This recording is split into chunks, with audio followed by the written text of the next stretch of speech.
شروع اللہ کا نام لے کر جو بڑا مہربان نہایت رحم والا ہے۔ الف لام میم را۔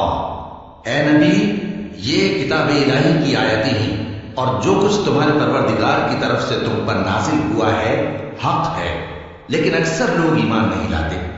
اللہ وہی تو ہے جس نے ستونوں کے بغیر آسمان جیسا کہ تم دیکھتے ہو اتنے اونچے بنائے، پھر عرش پر جلوہ افروز ہوا اور سورج اور چاند کو کام میں لگا دیا۔ ہر ایک میعاد معین تک گردش کر رہا ہے۔ وہی دنیا کے کاموں کا انتظام کرتا ہے۔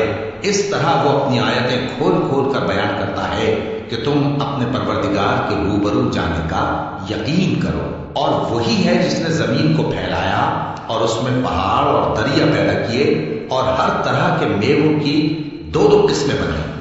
وہی رات کو دن کا لباس پہناتا ہے۔ غور کرنے والوں کے لیے اس میں بہت سی نشانیاں ہیں۔ اور زمین میں کئی طرح کے قطعات ہیں ایک دوسرے سے ملے ہوئے، اور انگور کے باغ اور کھیتی اور کھجور کے درخت۔ بعض کی بہت سی شاخیں ہیں اور بعض کی اتنی نہیں ہوتی، باوجود کہ پانی سب کو ایک ہی ملتا ہے۔ اور ہم بعض میووں کو بعض پر لذت میں فضیلت دیتے ہیں، اور اس میں سمجھنے والوں کے لیے بہت سی نشانیاں ہیں۔ اگر تم عجیب بات سننی چاہو تو کافروں کا یہ کہنا عجیب ہے کہ جب ہم مر کر مٹی ہو جائیں گے تو کیا اثر نو پیدا ہوں گے؟ یہی لوگ ہیں جو اپنے پروردگار سے منکر ہوئے ہیں، اور یہی ہیں جن کی گردنوں میں طوق ہوں گے، اور یہی اہل دوزخ ہیں کہ ہمیشہ اس میں جلتے رہیں گے۔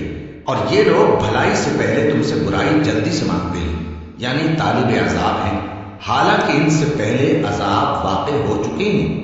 اور تمہارا پروردگار لوگوں کو باوجود ان کی بے انصافیوں کے معاف کرنے والا ہے، اور بے شک تمہارا پروردگار سخت عذاب دینے والا ہے۔ اور کافر لوگ کہتے ہیں کہ اس پیغمبر پر اس کے پروردگار کی طرف سے کوئی نشانی کیوں نازل نہیں ہوئی؟ اے نبی، تم تو صرف خبردار کرنے والے ہو، اور ہر ایک قوم کے لیے رہنما ہوا کرتا ہے۔ اللہ ہی اس بچے سے واقف ہے جو عورت کے پیٹ میں ہوتا ہے، اور وہی پیٹ کے سکڑنے اور بڑھنے سے بھی واقف ہے، اور ہر چیز کا اس کے ہاں ایک اندازہ مقرر ہے۔ وہ چھپی اور ظاہر چیزوں کا جاننے والا ہے، سب سے بزرگ ہے، عالی رتبہ ہے۔ کوئی تم میں سے چپکے سے بات کہے یا پکار کر، یا رات کو کہیں چھپ جائے یا دن کی روشنی میں کھلم کھلا چلے پھرے، اللہ کے نزدیک برابر ہے۔ اس کے آگے اور پیچھے اللہ کے چوکیدار ہیں جو اللہ کے حکم سے اس کی نگرانی کرتے ہیں۔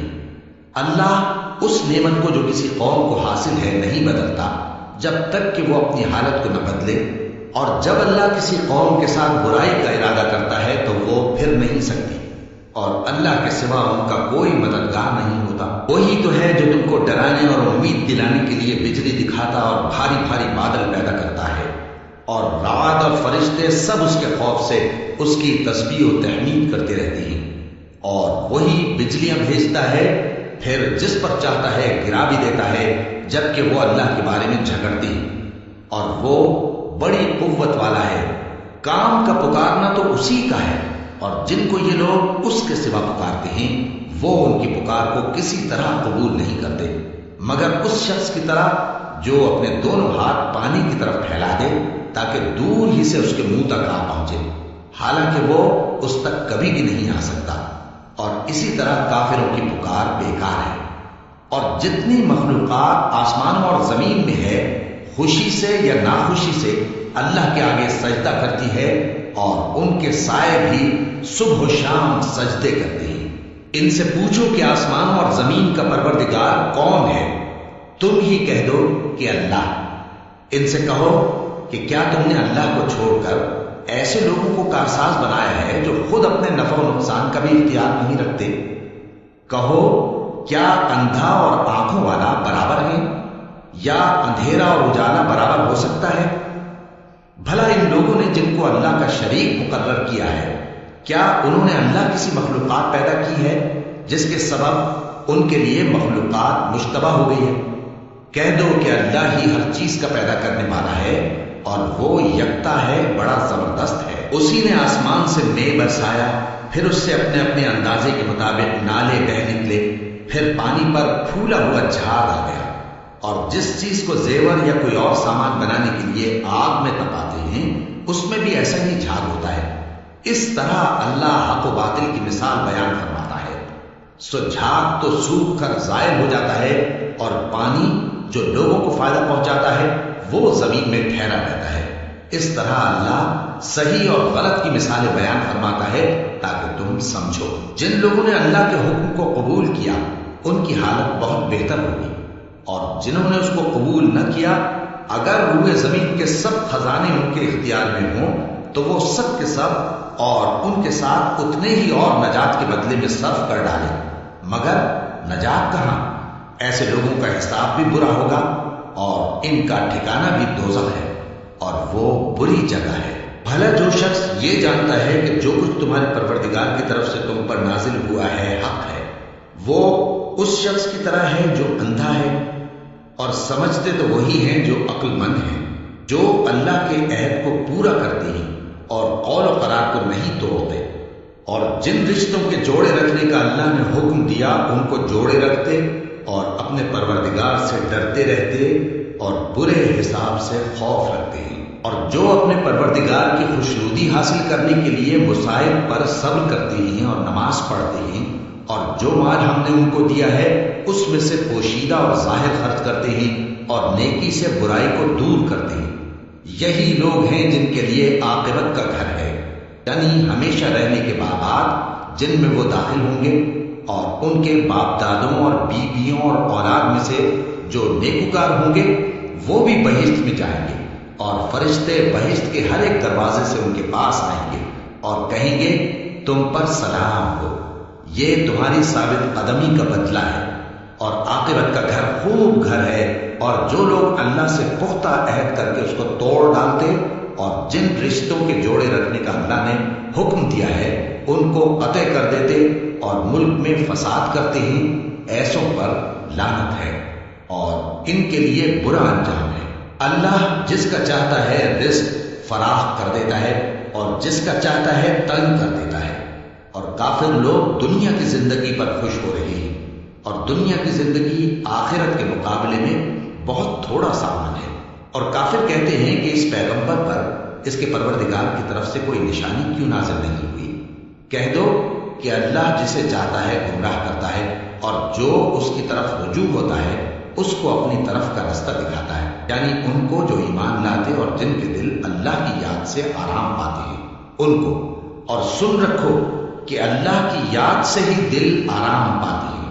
جو لوگ ایمان لائے اور عمل نیک کیے ان کے لیے خوشحالی اور عمدہ ٹھکانہ ہے۔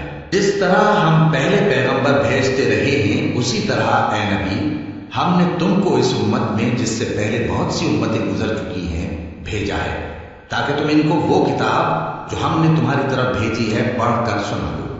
اور یہ لوگ رحمان کو نہیں مانتے، کہہ دو وہی تو میرا پروردگار ہے، اس کے سوا کوئی معبود نہیں، میں اسی پر بھروسہ رکھتا ہوں اور اسی کی طرف رجوع کرتا ہوں۔ اور اگر کوئی قرآن ایسا ہوتا کہ اس کی تاثیر سے پہاڑ چل پڑتے یا زمین پھٹ جاتی یا مردوں سے کلام کر سکتے تو کیا یہ لوگ ایمان لے آتے؟ بات یہ ہے کہ سب باتیں اللہ کے اختیار میں ہیں، تو کیا مومنوں کو اس سے اطمینان نہیں ہوا کہ اگر اللہ چاہتا تو سب لوگوں کو ہدایت کے رستے پر چلا دیتا؟ اور کافروں پر ہمیشہ ان کے اعمال کے بدلے آفت آتی رہے گی یا ان کے مکانات کے قریب نازل ہوتی رہے گی یہاں تک کہ اللہ کا وعدہ آ پہنچے۔ بے شک اللہ وعدہ خلاف نہیں کرتا۔ اور تم سے پہلے بھی رسولوں کے ساتھ تمسخر ہوتے رہے ہیں، تو میں نے کافروں کو مہلت دی، پھر میں نے ان کو پکڑ لیا، سو دیکھ لو کہ میرا عذاب کیسا رہا۔ تو کیا وہ جو ہر شخص کے اعمال کا نگراں و نگہبان ہے وہ بتوں کی طرح بے علم و بے خبر ہو سکتا ہے؟ اور ان لوگوں نے اللہ کے شریک مقرر کر رکھے ہیں، ان سے کہو کہ ذرا ان کے نام تو لو۔ کیا تم اسے ایسی چیزیں بتاتے ہو جو روئے زمین پر ہیں اور اسے معلوم نہیں، یا تم لوگ محض سطحی بات کی تقلید کرتے ہو؟